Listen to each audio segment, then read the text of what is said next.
Alright, welcome back to Grim Advice with Greta Myers. You've entered the grimoire. Let's turn the page together. Alright, I've never heard of this one, and let me explain a couple terms, one term specifically. The title is The Wishing Table, The Gold Donkey, and The Cudgel in the Sack. I looked it up. A cudgel is a club, according to the internet, so it might have been different back then. We'll see. We'll see. And it's a little bit long, so we'll... Alright, without further ado, The Wishing Table, The Gold Donkey, and The Cudgel in the Sack. There was once upon a time a tailor who had 3 sons and only 1 goat, but as the goat supported the whole of them with her milk, she was obliged to have good food and to be taken every day to pasture. The sons therefore did this in turn. Once the eldest took her to the churchyard, where the finest herbs were to be found, and let her eat and run about there. At night, when it was time to go home, he asked, "Goat, have you had enough?" The goat answered, "I have eaten so much, not a leaf more I'll touch. Meh meh." "Come home then," said the youth, and took hold of the cord round her neck, led her into the stable, and tied her up securely. "Well," said the old tailor, "has the goat had as much food as she should?" "Oh," answered the son, "she has eaten so much, not a leaf more she'll touch." But the father wished to see for himself, and went down to the stable and stroked the dear animal and asked, "Goat, are you satisfied?" The goat answered, "Why should I be satisfied? Among the graves I leapt about, and found no food, so went without. Meh meh." "What do I hear?" cried the tailor, and ran upstairs and said to the youth, "Hello, boy." "Hello, you liar. You said the goat had had enough and have let her hunger," and in his anger he took the yard measure from the wall and drove him out with blows. Next day it was the turn of the second son, who looked out for a place along the garden hedge where nothing but good herbs grew, and the goat cleared them all off. At night, when he wanted to go home, he asked, "Goat, are you satisfied?" And the goat answered, "I have eaten so much, not a leaf more I'll touch. Meh meh." "Come home then," said the youth, and led her home and tied her up in the stable. "Well," said the old tailor, "has the goat had as much food as she should?" "Oh," answered the son, "she has eaten so much, not a leaf more she'll touch." The tailor would not rely on him, but went down to the stable and said, "Goat, have you had enough?" And the goat answered, "Why should I be satisfied? Among the graves I leapt about, and found no food, so went without. Meh meh." "The wretch!" cried the tailor, "to let such a good animal hunger." And he ran up and drove the youth outside with the yard measure. Now came the turn of the third son, who wanted to do the thing well, and sought out some bushes with the finest leaves, and let the goat devour them. In the evening, when he wanted to go home, he asked, "Goat, have you had enough?" The goat answered, "I have eaten so much, not a leaf more I'll touch. Meh meh." "Come home then," said the youth, and led her into the stable and tied her up. "Well," said the old tailor, "has the goat had a proper amount of food? She has eaten so much, not a leaf more she'll touch." The tailor did not trust to that, but went down and asked, "Goat, have you had enough?" The wicked beast answered, "Why should I be satisfied? Among the graves I leapt about, and found no leaves, so went without. Meh meh." "Oh, the brood of liars!" cried the tailor, "each as wicked and forgetful of his duty as the other. You shall no longer make a fool of me." And quite beside himself with anger, he ran upstairs and belaboured the poor young fellow so vigorously with the yard measure that he sprang out of the house.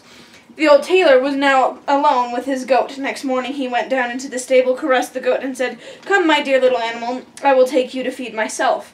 He took her by the rope and led her to green hedges and amongst milfoil and whatever else goats like to eat.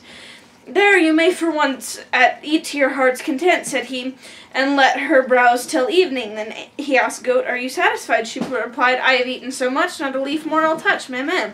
"Come home then," said the tailor, and led her into the stable and tied her fast. When he was going away, he turned round again and said, "Well, are you satisfied for once?" But the goat did not behave the better to him, and cried, "Why should I be satisfied? Among the graves I leapt about, and found no leaves, so went without. Meh meh." When the tailor heard that, he was shocked, and saw clearly that he had driven away his 3 sons without cause. "Wait, you ungrateful creature," said he, "it is not enough to throw you out. I'll mark you so that you will no more dare to show yourself amongst honest tailors." In great haste he ran upstairs, fetched his razor, lathered the goat's head, and shaved her clean as the palm of his hand. And as the yard measure would have been too good for her, he brought the horsewhip, and gave her such cuts with it that she ran away in violent haste. When the tailor was thus left quite alone in his house, he fell into great grief and would gladly have had his sons back again, but no one knew where they had gone. The eldest had apprenticed himself to a carpenter and learnt industriously and indefatigably, and when the time came for him to go travelling, his master presented him a little table which had no particular appearance and was made of common wood, and it had one good property. If anyone set it out and said, "Little table, set yourself," the good little table was at once with a clean little cloth, and a plate was there, and a knife and a fork beside it, and the dishes were with boiled meats and roasted meats, and as many as there was room for, and a great glass of red wine shone, so that it made the heart glad. The young journeyman thought, "With this you have enough for your whole life," and went joyously about the world, and never troubled himself at all whether an inn was good or bad, or if anything was to be found in it or not. When it suited him, he did not enter an inn at all, but either on the plain, in a wood, a meadow, or wherever he fancied, he took his little table off his back, set it down before him, and said, "Set yourself," and then everything appeared that his heart desired. At length he took it into his head to go back to his father, whose anger would not be appeased, and who would now willingly receive him with his wishing table. It came to pass that on his way home one evening he came to an inn which was filled with guests. They bade him welcome and invited him to sit and eat with them, for otherwise he would have difficulty in getting anything. "No," answered the carpenter, "I will not take the few bites out of your mouths. Rather than that, you shall be my guest." They laughed and thought he was jesting with them. He, however, placed his wooden table in the middle of the room and said, "Little table, set yourself." Instantly it was covered with food so good that the host could never have procured it, and the smell of it ascended pleasantly to the nostrils of the guests. "Go ahead, dear friends," said the carpenter, and when the guests saw that he meant it, did not need to be asked twice, but drew near, pulled out their knives, and attacked it valiantly. And what surprised them the most was that when a dish became empty, a full one instantly took its place of its own accord. The innkeeper stood in one corner and watched the affair. He did not at all know what to say, but thought he could easily find a use for such a cook as that in your kitchen, or you could. The carpenter and his comrades made merry until late into the night. At length, then, they lay down to sleep, and the young apprentice also went to bed, and set his magic table against the wall. The host thought, however, let him have no rest. It occurred to him that there was a little old table in a storeroom, which looked just like the apprentice's, and he brought it out quite softly and exchanged it for the wishing table.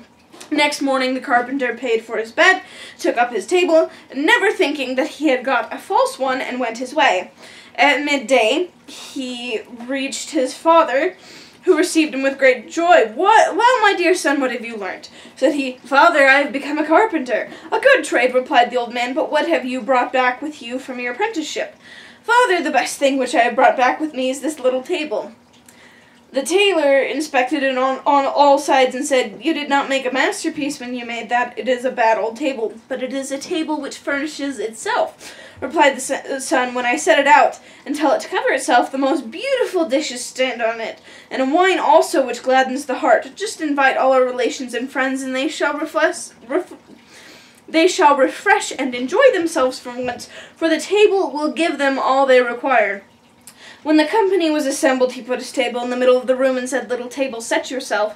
But the little table did not stir itself, and remained just as bare as any other table, which did not understand language. Then the poor apprentice became aware that his table had been changed, and was ashamed at having to stand there like a liar. The relations, however, mocked him, and were forced to go home without having eaten or drunk. The father brought out his patches again, and went on tailoring, but the son went to work with a master in the craft.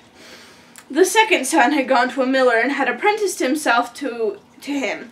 When his years were over, the master said, "As you have conducted yourself so well, I will give you a donkey of a peculiar kind, which neither draws a cart nor carries a sack." "What use is he, then?"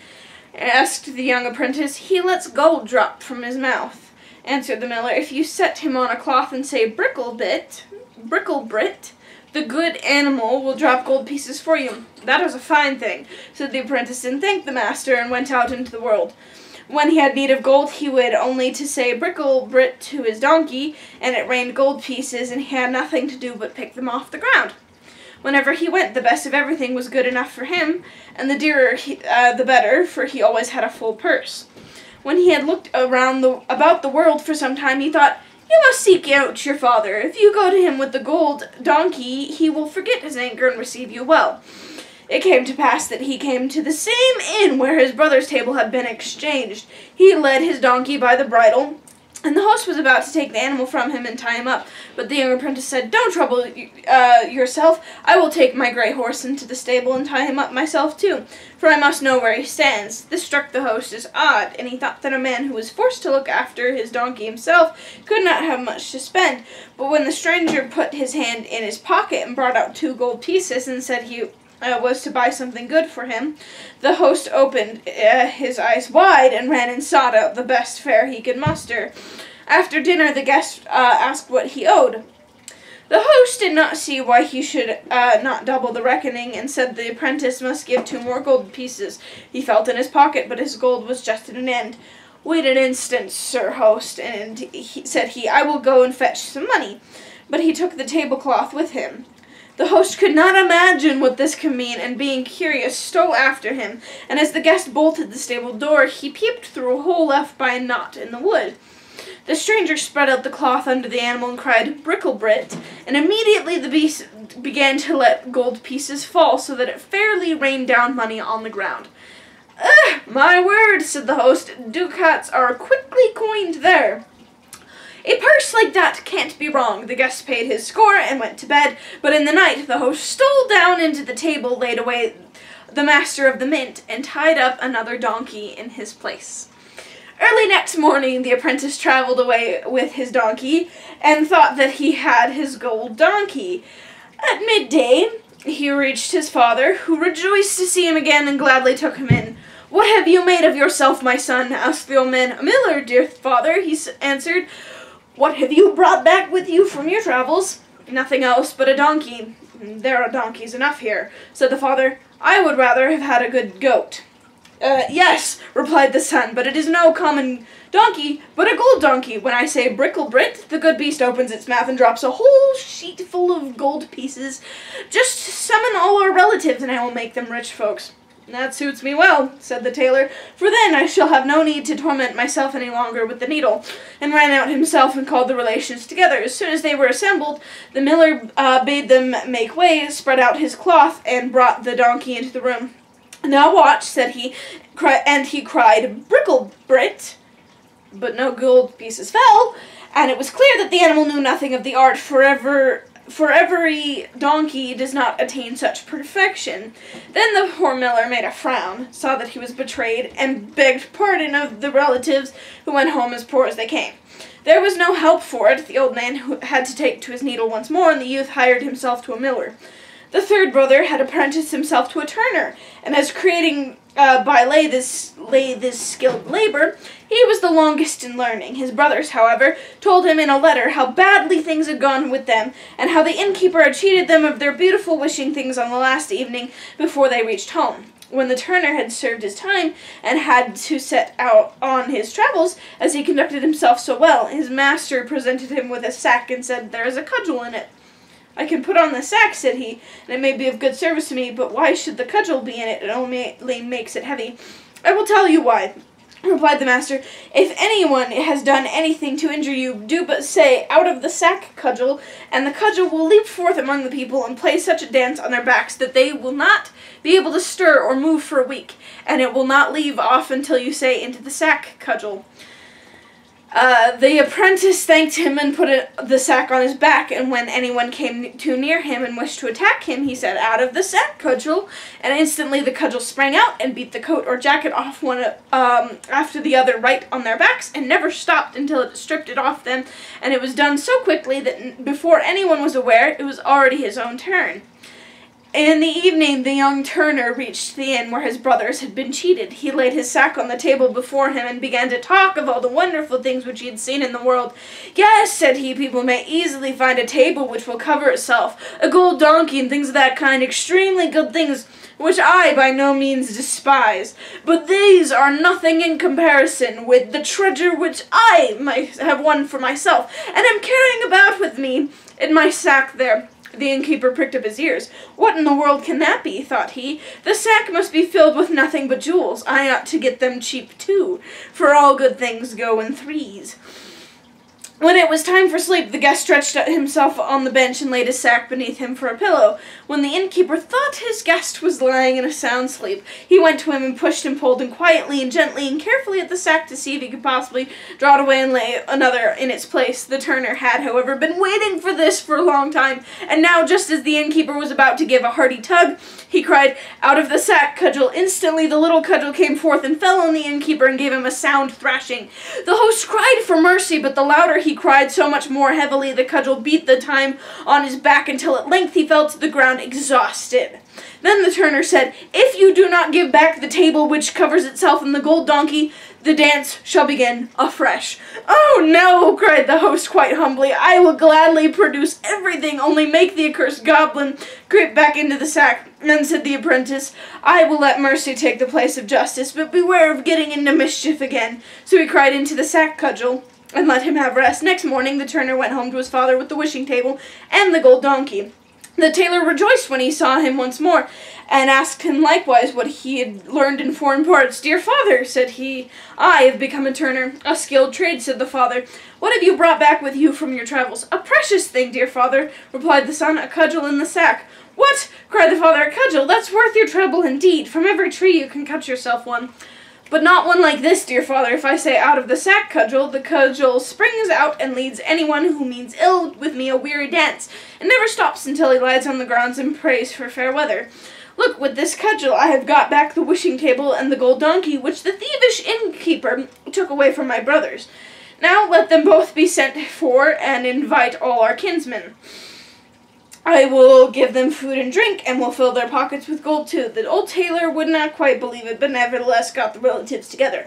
Then the turner spread a cloth in the room, and laid in the gold donkey, and said to his brother, "Now, dear brother, speak to him." The miller said, "Bricklebrit," and instantly the gold pieces fell down on the cloth like a thunder shower, and the donkey did not stop until every one of them had so much that he could carry no more. I can see in your face that you also would like to be there. Then the turner brought out the little lathe and said, "Now, dear brother, speak." The little table, and said, "Now, dear brother, speak to it." And scarcely had the carpenter said, "Table, set yourself," than it was spread and amply covered with the most exquisite dishes. Then such a meal took place as the good tailor had never yet known in his house, and the whole party of kinsmen stayed together till far into the night, and were all merry and glad. The tailor locked away needle and thread, yard measure, and flat iron in a cupboard, and lived with his 3 sons in joy and splendor. What, however, has become of the goat who was to blame for the tailor driving out his 3 sons? That I will tell you. She was ashamed that she had a bald head, and ran to a fox's hole and crept into it. When the fox came home, he was met by 2 great eyes shining out in the darkness, and was terrified and ran away. A bear met him, and as the fox looked quite disturbed, he said, "What is the matter with you, brother fox? Why do you look like that?" "Ah," answered Redcoat, "a fierce beast is in my cave, and stared at me with its fiery eyes." "We will soon drive him out," said the bear, and went with him to the cave and looked in, but when he saw the fiery eyes, fear seized on him likewise. He would have nothing to do with the furious beast, and took to his heels. The bee met him, and as she saw that he was ill at ease, she said, "Bear, you are really making a very pitiful face. What has become of all your gaiety?" "It is all very well for you to talk," replied the bear. "A furious beast with staring eyes is in Redcoat's house, and we can't drive him out." The bee said, "Bear, I pity you. I am a poor weak creature whom you would not turn aside to look at, but still I believe I can help you. I believe I can help you." She flew into the fox's caves, lighted on the goat's smoothly shorn head, and stung her so violently that she sprang up crying, "Meh, meh," and ran forth into the world as if mad, and to this hour no one knows where she is gone. So that story was a very long, all over the place story, so I'm going to try and keep my analysis short. First off, I like that the goat gets what's coming, because I didn't like the goat. More on that later. Secondly, I think it can be said that a little paranoia is a good thing. Like, if you've stopped at an inn, you know, like, double check that the thing that you have still works. Like, or, you know, just, like, whisper it to the thing instead of just being like, "Here's the keyword" to everybody who cares. Or like before you call out the relatives together, it's just like, just to be sure. Let's just try it out one time. And then you're like, ah, foiled again. And then you go back and you give the innkeeper what for. Secondly, the innkeeper. He's kind of the worst. We don't like him. What do I have to say on that? Yeah, there are people who will take your secrets and use them against you. So, play it close to the chest. Keep your cards close to the chest. Maybe not like here. Nobody can see them. I don't even know what they are. But like here. And like be sure. Not just be like, here are my cards. I don't care who sees them. Because there are people who will be like, this person didn't like this one TV show, so I'm going to, like, use that against them for some reason. Okay, secondly, the goat. Back to the goat in the beginning. First off, there's the obvious one where she's like, oh, I'm good and I'm fine, and then just, like, to be a jerk. Like, the second authority shows up, she's like, oh. You know, it's like the classic TV trope of, like, the bully. And, like, the bully, like, bullies people. But then the second the teacher shows up, she's like, oh, Mr. So-and-so. Oh, I love you. Please. I'm innocent. I never could have done this. And we all hate that. However, and, yeah, there are people like that, and that sucks. However, let's flip it on its head. There are times where we've all been, like, awkward, and someone's like, hey, you join the party, and, like, maybe you like this person, like, you respect them, and maybe you're really not enjoying the party, but you don't feel, like, comfortable to say it, and so you're like, yeah, sure, and they're like, sweet, cool, let's stay another 2 hours, and you're like, no, drat, foiled again. But then, like, you get home to your mom or your dad or, like, a friend or a sibling or, like, your dog in some safe place, and you're like, man, that sucked. I hated that. And maybe you talk it up a little bit because you suppressed emotions. You're like, that was the worst. Like, it was the worst, and I hated it, and I'm never going back, and I'm never hanging out. And so then that person might go to that the friend and be like, what the heck, man? You, like, totally mistreated this person, and, like, why did you do that? So here's my point. Be honest. Like, if you're able to, maybe don't, like, be like, yeah, this is the worst party ever, I want to leave, like, right now, you're the worst for bringing me here. No, be nice, but, like, if you have the opportunity and they're like, hey, how you doing? You're just like, I'm not feeling it, I'm gonna go, or like, can you drop me off, like, you can come back, or whatever, like, I'm just not vibing, or if, like, you're really not vibing, like, it is really bad, and you really want to leave, go seek them out and be like, hey, I need to leave, like, maybe you can make up an excuse, so, like, maybe you're like, I'm feeling sick, or, like, I realized I forgot this homework thing. Like, something is believable, but won't come back to bite you in the butt later. Because that can happen when you're like, I don't have one off the top of my head, but it can happen and it's bad. And so, if you don't feel comfortable telling the whole truth about why you're uncomfortable in this situation or a different situation, then just give them a baseline and be like, I'm not vibing. I just want to go home. I'm gonna leave. Be honest, because then you don't have this awkward situation of, yeah, it's fine, and then you tell someone else, it was the worst and I hated it. And then they've got this conflicting thing, and then they're like, why did you lie to me? And they're like, you know. Or, okay, here's another situation where, just really fast, like, you might be having a good time or an okay time at the party. And they come over and they're like, hey, what's up? You good? And you're like, yeah, I'm good. Or, yeah, I'm good. And then something happens, like maybe you spill punch all over yourself, or like you trip in front of your crush, or like something bad happens and you're like, oh, I need to leave immediately. So you don't check in with the friends. You're just like, hey, my mom showed up and I went home, or whatever. And so they still think, oh, it was a good party, they just had to leave for some reason. And then you focus on the bad part to the other person. So it's a two different moment experience. Like, yes, it was a good party and it was a bad party. Dialectic. So that can also be true. That's the point. Just whenever possible, tell the truth. If at all possible. Like, seriously, because woo! As we've seen, not truth-telling can come bite you in the butt. So, with that, thank you for joining us for another Happily Ever After, or not so happily after. That's up for you to decide, and whatever you decide is valid. Either way, this is the end for the episode, so tune in later and we can turn a new page together. Peace out.